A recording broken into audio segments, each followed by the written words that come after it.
Hey, what's up, everyone? So, this is going to be the 51st opening that I like to share with you, which is the parallel rabbit opening. So, yeah, rabbit comes from a Japanese term for actually the rose opening. So, let us take a look at a quick sequence. So, you start off with F5, the perpendicular variation, and the typical rose, which is also known as rabbit by the Japanese. And you also go to F4, the typical rose opening to E3, C6, and D3. So the typical book counter to rose or rabbit for white is actually to play F6. But over here, instead of playing the usual F6, you actually adopt to play G5, which is a variation called the parallel rabbit. So this is more like an uncommon rose counter, which tends to surprise your opponent quite a bit because usually when your opponent plays rose, probably 80% or 70% of the time he definitely faces the F6 move in counter. So he would be a lot more well versed in that move. So if you were to play G5, it will be a surprise, probably a bit of surprise factor for your opponent. And the follow up is quite difficult actually.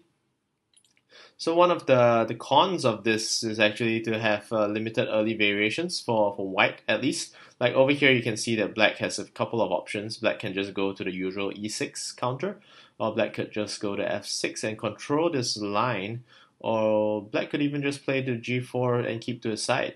So let's say if black were to play F6 and control this momentary line, it would be easy for white to follow up yes to F3, but after white captures F3 and tries to establish the access back from E4 down to E6, black plays one more to G6, and then you realize that chances are you probably wouldn't catch C3, which is a very dispersive kind of move that creates two more frontier discs. The chances are you might choose to play maybe into the center to rejoin the group of white discs that you have on the top right and the bottom right together, either by playing E7 or F7, or maybe the direct approach, which is C4, which is fairly loud but necessary maybe to reconnect. So chances are you probably wouldn't want to play C3.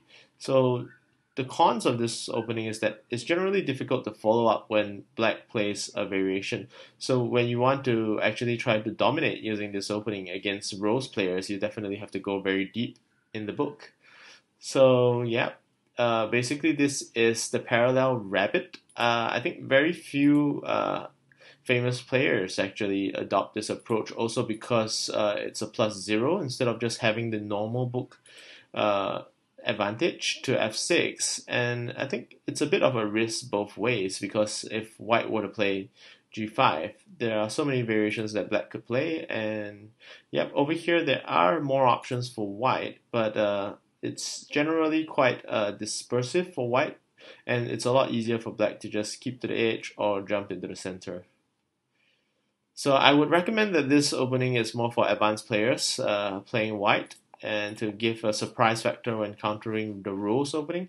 And I think one of the top few players in Singapore likes to play this particular variation, which can also be highly effective only if you specialize in it.